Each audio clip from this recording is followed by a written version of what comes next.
हदीस शरीफ है, जो बंदा मुझ पर दरूद पढ़ता है तो जब तक वो दरूद पढ़ता रहता है फरिश्ते इसके लिए दुआए रहमत करते रहते हैं। अब बंदे की मर्ज़ी है कि वो मुझ पर दरूद कम पढ़े या ज़्यादा।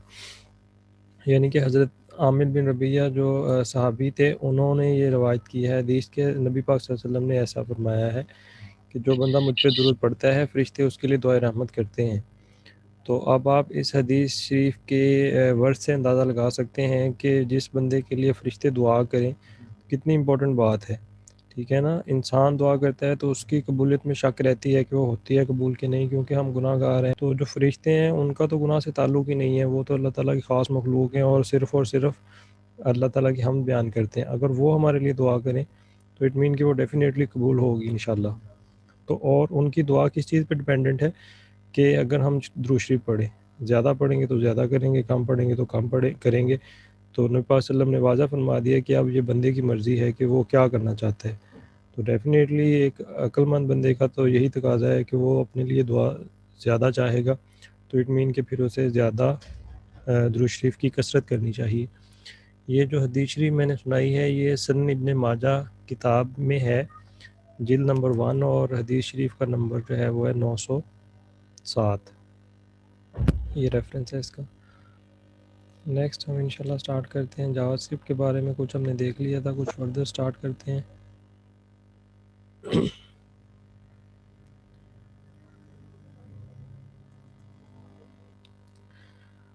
दूसरा ये कि ये लैब हो सकता है कि आखिरी लैब ही हो, नेक्स्ट लैब में आपका जो है वो लैब एग्ज़ाम हो इन शेप ऑफ वाइवा, मतलब वाइवा लिया जाए, क्योंकि हो सकता है जो लास्ट अगली लैब है वो लास्ट लैब ही हो, तो फिर उसमें इंशाल्लाह हम अपना एग्ज़ाम कंडक्ट कर लेंगे। तो एग्ज़ाम में मैंने यही फ़ाइनल किया है कि आपसे वाइवा ले लिया जाएगा, जो अब तक हमने पढ़ा है उसके बारे में क्वेश्चनिंग। तो होप्स हो कि नेक्स्ट लैब में इंशाल्लाह वाइवा कंडक्ट करेंगे हम। तो अब तक हमने जो पढ़ लिया हुआ है उसको आप प्रिपेयर कर लें अच्छी तरह, जो हमने टॉपिक कवर कर लिए हुए हैं लैब्स के, तो उसमें इंशाल्लाह फिर क्वेश्चनिंग होगी। अगर कोई बच्चे जो क्लास में नहीं है उन्हें भी इन्फॉर्म कर दीजिएगा कि जो नेक्स्ट लैब है 90% चांस यही है कि उसमें आपका लैब का वाइवा ही होगा, क्योंकि उससे अगले वीक मेरा ख्याल टाइम नहीं मिलना, फिर वो एग्ज़ाम स्टार्ट हो जाने आपके फर्स्ट फेब से, फेब के फर्स्ट वीक से। तो अगली लैब ही हमारी आखिरी लैब होगी। आज हम थोड़ा सा जावास्क्रिप्ट का फर्दर देखते हैं। लास्ट वीक हमने देखा था कि कॉन्कैटिनेशन कैसे करते हैं, वेरिएबल रीडिक्लेरेशन कैसे करते हैं, वेरिएबल का नाम कैसे रखते हैं, ये चीज़ें हमने लास्ट लैब में देखी थी। और आइडेंटिफायर के जो रूल्स हैं वो कमेंट्स कैसे ऐड करते हैं, कीवर्ड्स कौन कौन से हैं, और सिंटैक्स इसका बेसिक क्या है। अब आगे हम फर्दर इसके जो कुछ ऑपरेटर्स हैं उसके बारे में देखते हैं। सबसे पहले आता है असाइनमेंट ऑपरेटर। असाइनमेंट ऑपरेटर क्या चीज़ होती है? जब हमने एक वेरिएबल लिया, आइडेंटिफायर लिया, उसका हम रूल्स वगैरह जो हैं वो लास्ट लैब में देख चुके हैं कि क्या रूल्स होते हैं वेरिएबल का नाम रखने के लिए। एक वेरिएबल हमने रख लिया अकॉर्डिंग टू रूल्स, फिर हमने उसको कोई वैल्यू असाइन करनी होती है, तो जो वैल्यू असाइन करने के लिए ऑपरेटर हम यूज़ करते हैं उसको असाइनमेंट ऑपरेटर कहते हैं।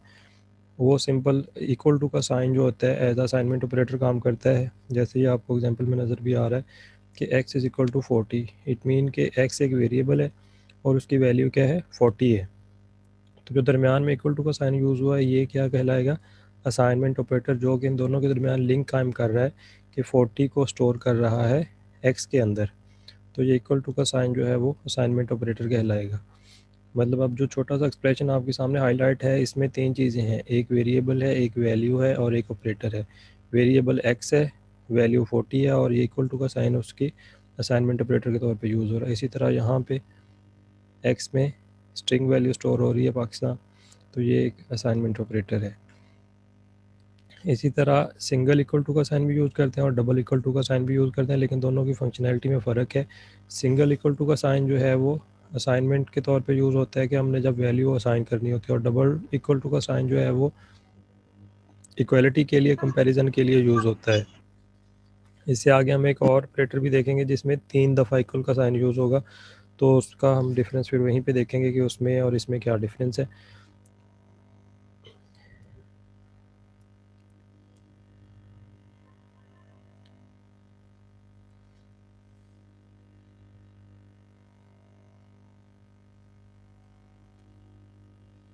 सिंपली ये हमारा जावास्क्रिप्ट का स्ट्रक्चर बना हुआ है। तो यहाँ पे हम अगर कोई वेरिएबल लेते हैं, variable x is equal to 50, तो यहाँ पे जो x है ये क्या है, वेरिएबल का नेम, और ये जो इक्वल टू का साइन है असाइनमेंट ऑपरेटर है, और ये 50 जो है उसकी वैल्यू है।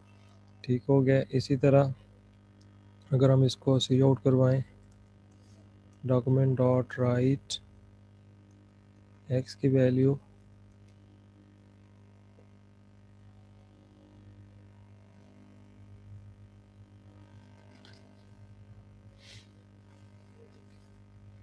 ये हमारे पास 50 आ रही है। और अगर हम देखना चाहें कि डबल इक्वल टू का साइन क्या काम करता है, उसके लिए हम कहीं पे कंपैरिजन ऑपरेटर को यूज़ कर लेते हैं। यहाँ पे कंडीशन लगा लेता हूँ, if x is equal to 50, तो क्या सी आउट हो मेरे पास, डॉक्यूमेंट डॉट राइट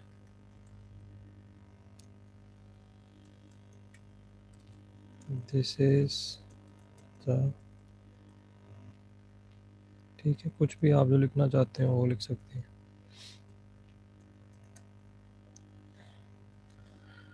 अब यहाँ पे जो इक्वल डबल इक्वल टू का साइन है वो क्या कर रहा है, कंपैरिजन का काम कर रहा है।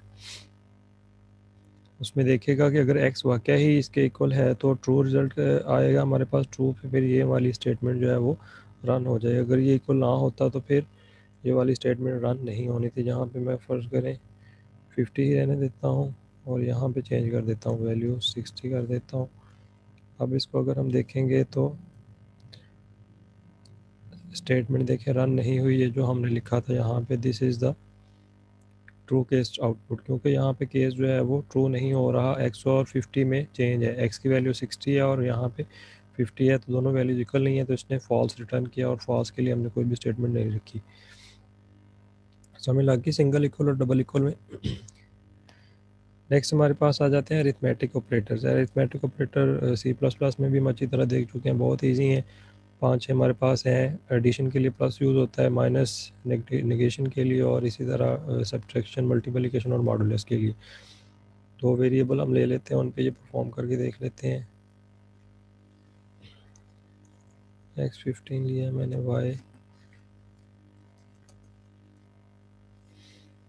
Equal to 6, document dot write, इसको मैं ख़त्म कर देता हूँ, x प्लस वाई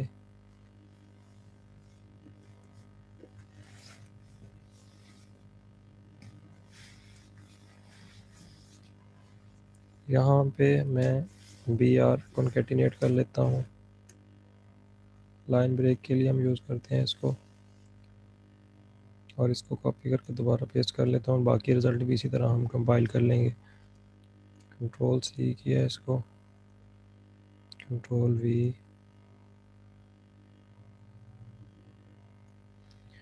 ठीक हो गया। पहले में प्लस का साइन यूज़ किया, दूसरे में हम माइनस का कर लेते हैं, तीसरे में ज़रब का, चौथे में तकसीम का, और पाँचवें में मॉडुलस।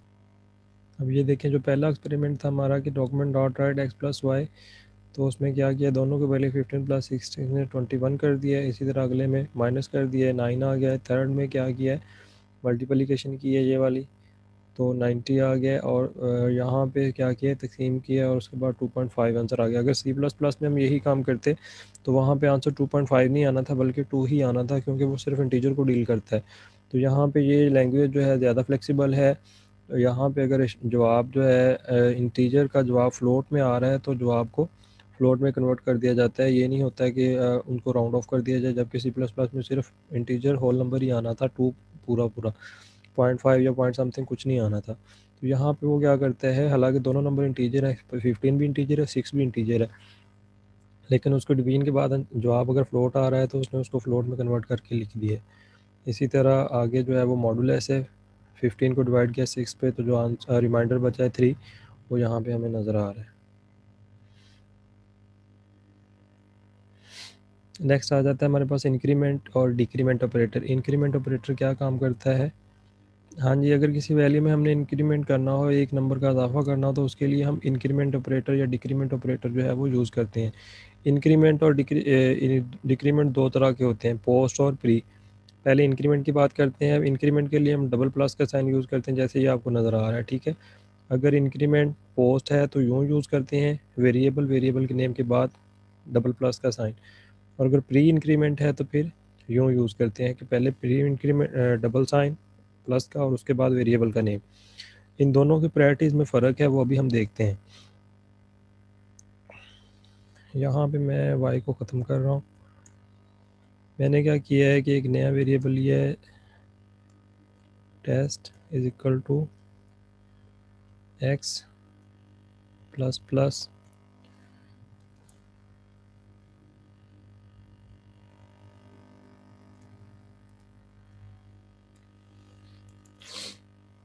एक वेरिएबल एक्स है हमारे पास 15 और उसके बाद एक टेस्ट वेरिएबल लिया है, उसमें मैंने इंक्रीमेंट स्टोर करवा दिया और यहाँ पे मैं टेस्ट को प्रिंट आउट करवा रहा हूँ। क्या आंसर आना चाहिए यहाँ पे? अब टेस्ट की वैल्यू क्या आएगी, कोई बताए? 16 आएगी। 15 आ रही है, क्या रीज़न है इसकी? सर क्योंकि एडिशन बाद में हो रहा है उसके, वो 15 ही हाँ। प्रिंट हो जाएगा उसके बाद, अब वो 16 हो गया। अब अगर आप उसे प्रिंट करवाएंगे तो वो 16 आएगा। जी बिल्कुल सही कह रहे हैं आप। क्योंकि ये जो एक्सप्रेशन है हमारे पास, इसमें क्या हुआ है, दो ऑपरेटर यूज़ हुए हैं। अगर गौर से देखें, यहाँ पे टेस्ट क्या है, एक वेरिएबल का नाम है, एक्स क्या है, वेरिएबल का नाम है, और ये जो इक्वल का साइन है ये क्या है, असाइनमेंट ऑपरेटर जो अभी हमने पढ़ा था, और ये जो डबल प्लस का साइन क्या है, ये इंक्रीमेंट ऑपरेटर है। दो ऑपरेटर इकट्ठे यूज़ हो रहे हैं, मतलब इंक्रीमेंट भी यूज़ हो रहा है और असाइनमेंट ऑपरेटर भी यूज़ हो रहा है। और आपको पता है जब दो ऑपरेटर इकट्ठे यूज़ हो रहे हों तो फिर उन पे बात आ जाती है प्रायोरिटी पे कि इनमें से प्रायोरिटी पहले किसकी है। तो जिसकी प्रायोरिटी पहले होगी वो वाली चीज़ पहले एग्जीक्यूट होती है और देन दूसरा काम होता है। जैसे अगर एक ही एक्सप्रेशन के अंदर जमा, नफ़ी, ज़रब, एक तकसीम इकट्ठे आ जाएँ तो हम बोर्ड में ऐसा वाला तरीका यूज़ करते हैं कि सबसे पहले ब्रैकेट यूज़ होगी, फिर उसके बाद डिवीजन मल्टीप्लिकेशन होगी, एंड पे जमा या माइनस होता है। तो इसी तरह जब ऑपरेटर एक से ज़्यादा आ जाते हैं तो फिर बात आ जाती है प्रायोरिटी पे कि प्रायोरिटी किसकी ज़्यादा है। तो यहाँ पे प्रायोरिटी ये दो ऑपरेटर जो यूज़ हुए हैं, असाइनमेंट ऑपरेटर और इंक्रीमेंट का ऑपरेटर, तो यहाँ पर फिर प्रायोरिटी जो है वो असाइनमेंट ऑपरेटर की ज़्यादा है। जो पोस्ट इंक्रीमेंट होता है उसकी प्रायोरिटी कम होती है, ये वाला जो यूज़ हुआ है, और असाइनमेंट की प्रायोरिटी ज़्यादा होती है। तो इसलिए यहाँ पे पहले असाइनमेंट हुई है, मतलब 15 वैल्यू थी एक्स की, वो वैल्यू असाइन हो गई है टेस्ट को, और उसके बाद फिर इंक्रीमेंट हुआ है इसके अंदर। अब अगर हम वैल्यू एक्स की प्रिंट आउट करवाएं यहाँ पे, तो अब वो 16 आएगी, लेकिन चूंकि टेस्ट को वैल्यू पहले दे दी गई है इसलिए टेस्ट की वैल्यू 15 ही आ रही है। और इसके ऑपोजिट अगर हम देखें, पोस्ट इंक्रीमेंट, प्री इंक्रीमेंट, अगर प्लस का साइन पहले लगाएं तो इसको हम प्री इंक्रीमेंट कहते हैं। प्री इंक्रीमेंट की प्रायोरिटी जो है वो असाइनमेंट ऑपरेटर से ज़्यादा होती है। तो इस सिलसिले में फिर पहले इंक्रीमेंट होगा और देन जाके असाइनमेंट होगा। अगर यूँ कर लें, हमने प्री इंक्रीमेंट कर दिया इसको, पहले इंक्रीमेंट देन उसके बाद एक्स कर दिया। अब अगर इसकी वैल्यू देखें तो 16 आएगी, ठीक है। इसमें अब क्या हुआ कि यहाँ पे भी दो ऑपरेटर यूज़ हो रहे हैं, एक इंक्रीमेंट का और एक असाइनमेंट का। लेकिन इंक्रीमेंट जो है वो प्री इंक्रीमेंट है और प्री इंक्रीमेंट की जो प्रायोरिटी है वो असाइनमेंट से ज़्यादा होती है। तो इट मीन कि एक्स की वैल्यू में पहले इजाफा होगा और इजाफा होने के बाद वो टेस्ट में स्टोर होगी और टेस्ट की वैल्यू फिर जो हमें अब 16 नज़र आ रही है वो डिस्प्ले हो रही है। और यही सेम तरीका कार जो है वो डिक्रीमेंट के लिए है, प्री डिक्रीमेंट और पोस्ट डिक्रीमेंट। पोस्ट की प्रायोरिटी कम होगी और प्री की ज़्यादा होगी, तरीका कार वही है। नेक्स्ट हमारे पास आ जाते हैं कंपाउंड असाइनमेंट ऑपरेटर। इसमें क्या होता है कि एक से ज़्यादा जो असाइन ऑपरेटर हैं वो इकट्ठे यूज़ हो रहे हैं। जैसे ये वाला ऑपरेटर अब देखें, यहाँ पे प्लस भी यूज़ हो रहा है और इक्वल का साइन भी। तो इसमें क्या होगा, अगर इसको हम यूँ लिखें, X plus is equal to 4, X की जो भी वैल्यू होगी उसमें कितने का इजाफा हो जाएगा, 4 का, और दोबारा वैल्यू असाइन हो जाएगी एक्स को। इनको हम कंपाउंड ऑपरेटर्स कहते हैं। थोड़ा सा ये तरीक़ाकार लिखने का इस तरह का है कि कम्प्लेक्स सा लगता है, बंदे को समझने में थोड़ी मुश्किल हो रही होती है। जब ये देखें यूँ हम इसको यूज़ करते हैं अपनी कोडिंग के अंदर, तो ऐसे लगता है कि शायद एक्स की वैल्यू जो है वो इंक्रीमेंट होकर 4 हो रही है या उसको 4 से रिप्लेस कर दिया गया है। इनफैक्ट हो रहा होता है कि एक्स की जो भी वैल्यू है उसके अंदर इजाफा किसका कर दिया जाए, 4 का। तो 4 का इजाफा करने के बाद एक्स की वैल्यू अगर 5 है यहाँ पे, तो इजाफा करने के बाद वो कितनी हो जाएगी, 9। इसी तरह एक्स माइनस समथिंग, तो जितना भी हम उसके आगे वैल्यू लिखेंगे उतनी एक्स की वैल्यू में से माइनस होकर दोबारा वो एक्स में स्टोर हो जाएगी। नेक्स्ट आ जाते हैं हमारे पास रिलेशनल ऑपरेटर। रिलेशनल ऑपरेटर हमारे पास पहले भी हम देख चुके हैं, इक्वल का साइन होता है, ग्रेटर देन लेस देन का, ये हम इफ एल्स में आगे यूज़ करेंगे, वो कंप्लीट हो जाएंगे। फ़िलहाल मैं आपको इन दोनों का बता देता हूँ, ये ज़रा इंपॉर्टेंट है। इक्वल टू का ऑपरेटर हम यूज़ करते हैं कि जब हमने इक्वालिटी चेक करनी हो, कंपैरिजन करना हो दो वैल्यूज़ का, और सिंगल इक्वल का साइन हम यूज़ करते हैं असाइनमेंट के लिए। और इसी तरह एक हमारे पास ये ऑपरेटर है जिसमें 3 दफ़ा इक्वल का साइन यूज़ हुआ है, इसको हम कहते हैं स्ट्रिक्ट इक्वल टू। इसकी इम्प्लीमेंटेशन करके देखते हैं तो बेहतर समझ लग जाएगी। मैंने एक वैल्यू एक्स ली है, एक और वेरिएबल यहाँ पे ले लेते हैं y इज़ इक्वल टू 15, ठीक है। अब देखें x और y की वैल्यू सेम है या डिफरेंट है? डिफरेंट है सर। सर डाटा टाइप में डिफरेंस हो जाता है, वो इंटीजर है, ये स्ट्रिंग है। हाँ जी, दोनों की वैल्यू अगर बाय लिहाज देखें तो वैल्यू सेम है हाँ जी, लेकिन डाटा डेटा टाइप। टाइप जो है वो डिफरेंट है। अब मैं यहाँ पे कंडीशन लगा रहा हूँ, if x is equal to y, अगर x जो है वो y के बराबर है तो मेरे पास ये वाली जो स्टेटमेंट है वो रन हो जाए, ठीक है। यहाँ पे कोई बॉडी लिख देता हूँ मैं इफ़ की,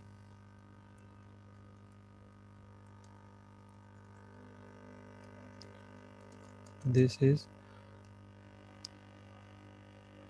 डबल इक्वल टू वाला साइन है, ठीक है।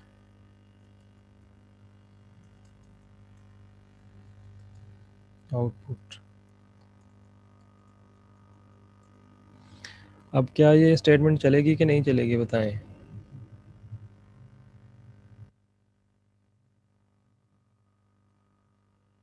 ये स्टेटमेंट उस वक्त चलनी होती है जब इसका रिजल्ट जो है वो ट्रू हो, मतलब ये ट्रू रिटर्न करेगा तो ये वाली स्टेटमेंट चलती है ना। इतना तो पता है ना इफ एल्स का आप सबको, सी प्लस प्लस में आपने किया हुआ है।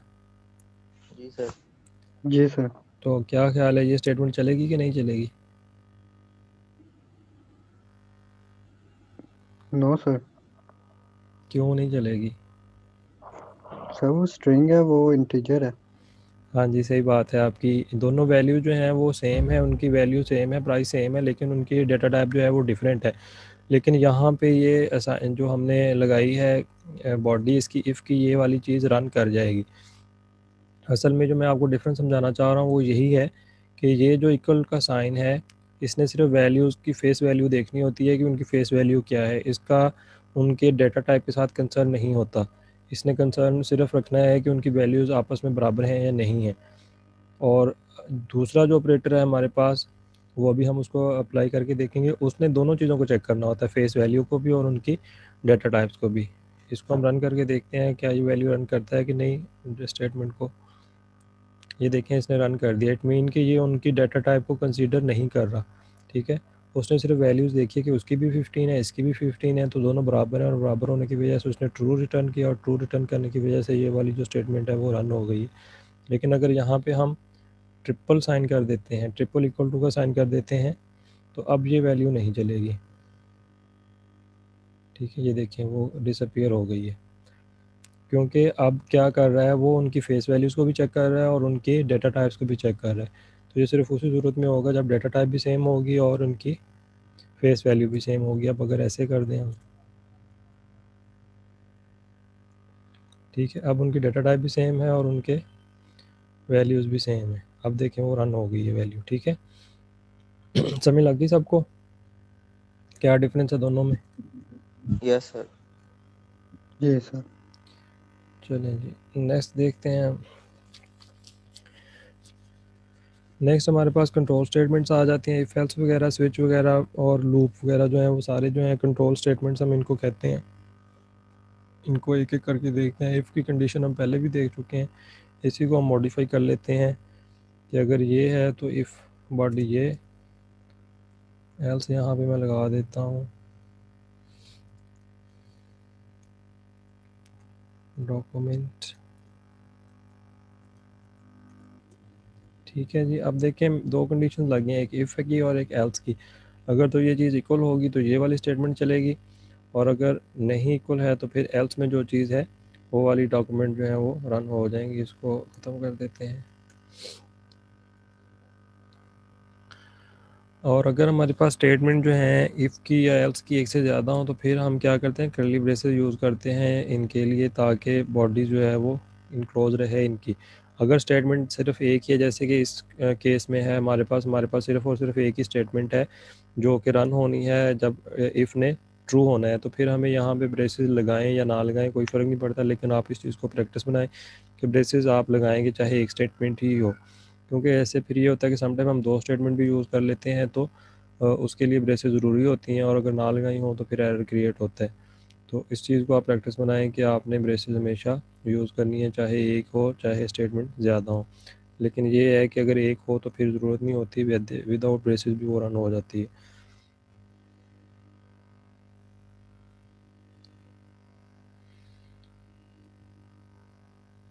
अब ये हमारे पास ये वाली रन हो रही है, और अगर हम यहाँ पे ट्रिपल इक्वल टू कर देंगे तो फिर हमारे पास एल्स की बॉडी चलेगी। ये देखिए अब 3 वाली आ गई है, नीचे वाली जो बॉडी है हमारे पास वो रन हो रही है, क्योंकि जो इफ़ का स्ट्रक्चर है वो फॉल्स वैल्यू रिटर्न कर रहा है।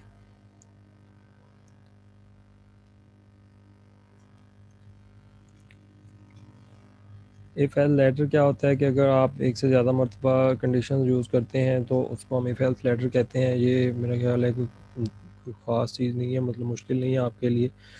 अगर हमें एक से ज़्यादा स्टेटमेंट लगानी हो तो उसके दोबारा आगे हम एल्स लगा देते हैं, एल्स इफ़ लगाते रहते हैं जब तक हमारा काम जो है वो कंप्लीट नहीं होता।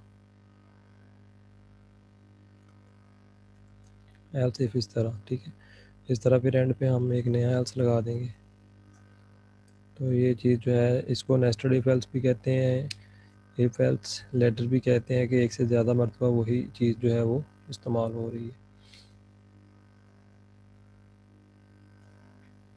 नेक्स्ट हमारे पास आता है कंडीशन ऑपरेटर। ये थोड़ा सा डिफरेंट है, ये इसका काम जो है वो इफ़ एल्स वाला ही होता है, लेकिन इसका तरीकाकार थोड़ा सा डिफरेंट है, वो हम अभी देख लेते हैं क्या फ़र्क है इसमें और उसमें।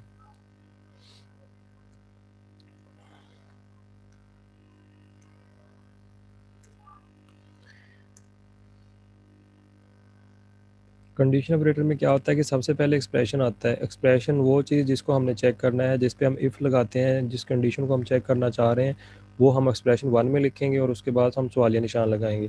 सवालिया निशान का मतलब इफ़ वाला ही है। इफ़ भी आप जानते हैं कि क्वेश्चनिंग के लिए यूज़ होता है, और सवालिया निशान जो है वो भी यहाँ पे इफ़ का काम ही करेगा। तो यहाँ पे फिर हमें इफ़ लगाने की ज़रूरत नहीं होती, सवालिया निशान जो है वही उसकी रिक्वायरमेंट को फुलफ़िल कर रहा है। उसके बाद एक्सप्रेशन 2 होता है वो चीज़, अगर जो इफ़ में कंडीशन दी है, एक्सप्रेशन 1 में जो कंडीशन दी है वो या तो ट्रू होगी या फॉल्स होगी।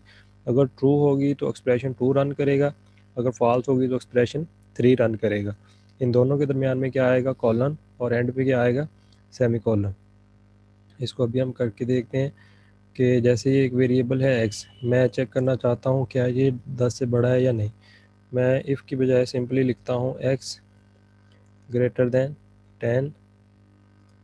मैं ये सिस्टम से पूछ रहा हूँ कि क्या x जो है वो x से 10 से बड़ा है कि नहीं। अगर 10 से बड़ा है तो फिर क्या वो प्रिंट करे, document dot right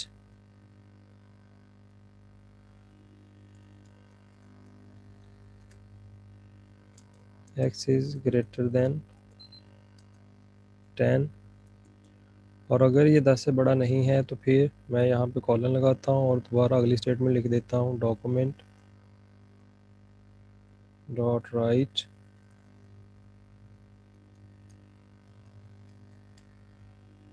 x is equal और लेस देन ही होगा, फिर लेस देन 10।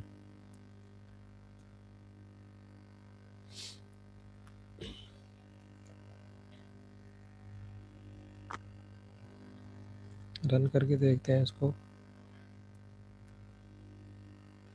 ये देखिए वो बता रहा है कि x इज़ ग्रेटर दैन 10, क्योंकि 10 x की वैल्यू 15 है और 15 जो है वो 10 से बड़ा है, तो उसने पहले वाली स्टेटमेंट को रन कर दिया। अब इसको ज़रा गौर से देखें, यहाँ पे उसने क्या किया है, कंडीशन चेक किया। जो काम हम इफ़ में करते हैं वो काम यहाँ पे हो रहा है इतने से एक्सप्रेशन में जितना हाईलाइट आपको नज़र आ रहा है।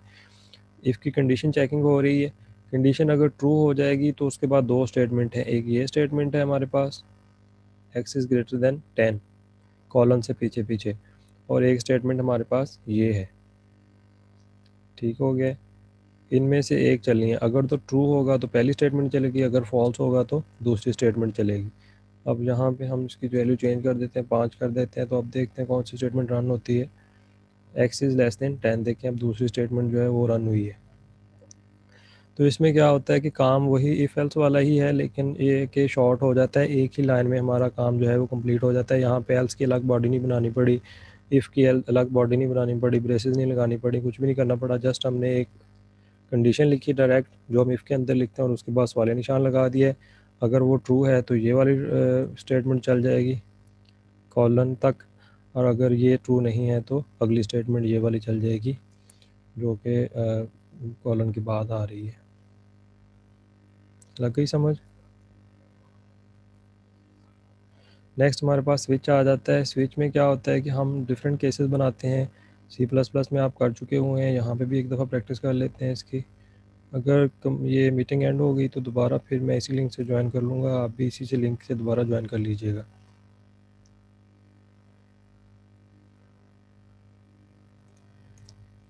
यहाँ हम एक वेरिएबल आउटपुट लेते हैं यूज़र से, प्रॉम्प्ट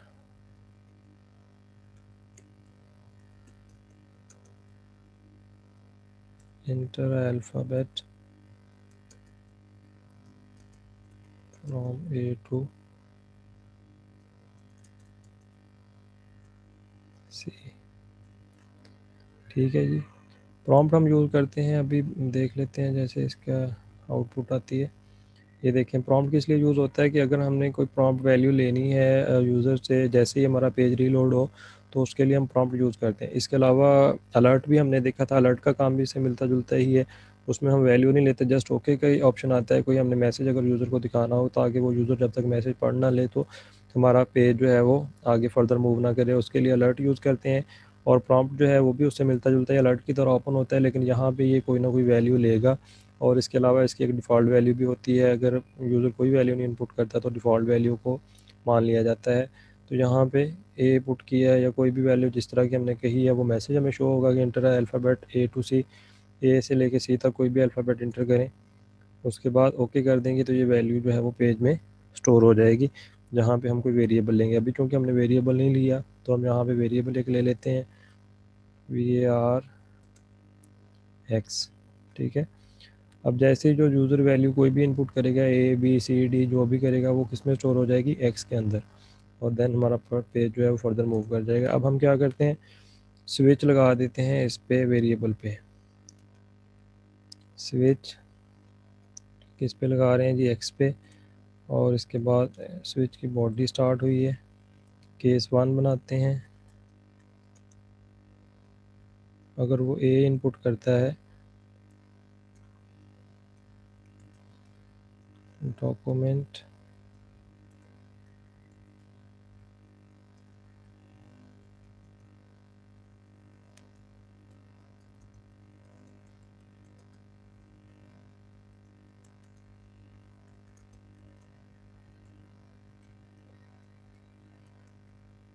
हर केस के एंड पे ब्रेक होती है, ये आप लोग जानते हैं, आपने पहले भी किया हुआ होगा। इसी को कॉपी करके मैं दोबारा पेस्ट कर रहा हूँ। ठीक है जी, केस 2 जो है वो बना लेते हैं B का। अगर यूज़र B इनपुट करे तो ये वाली स्टेटमेंट चल जाए, और इसी तरह केस 3 बना लेते हैं C का, कि अगर C इनपुट करे तो ये वाली स्टेटमेंट चल जाए।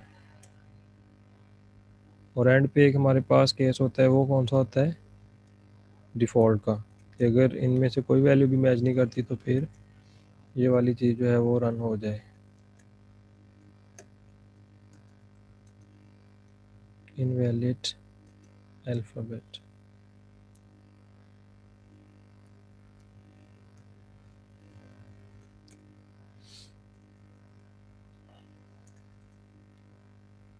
कंट्रोल एस करके रन करते हैं इसको। ये देखिए सबसे पहले वैल्यू पूछ रहा है, मैं B इनपुट करता हूँ तो उसने B वाला केस जो है वो रन कर दिया, you have enter the alphabet B। A input करेगा तो ये वाला केस चल जाएगा, B इनपुट करेगा तो नेक्स्ट ये वाला केस चल जाएगा, C इनपुट करेगा तो ये वाला केस चल जाएगा, और अगर कोई भी लफ्ज़ मैच नहीं करता तो फिर ये डिफ़ॉल्ट वाला केस चल जाएगा। अच्छा, इफ़ एल्स के दरमियान डिफरेंस क्या होता है? इफ़ एल्स जो है वो तमाम तर वैल्यूज़ के लिए यूज़ कर सकते हैं हम, फ्लोटिंग पॉइंट हो, करैक्टर्स हो, पॉइंटर हो, बूलियंस वगैरह किसी के लिए भी, जबकि स्विच स्टेटमेंट जो है वो सिर्फ़ और सिर्फ करैक्टर के लिए और इसके लिए इंटीजर्स के लिए ही काम करती है।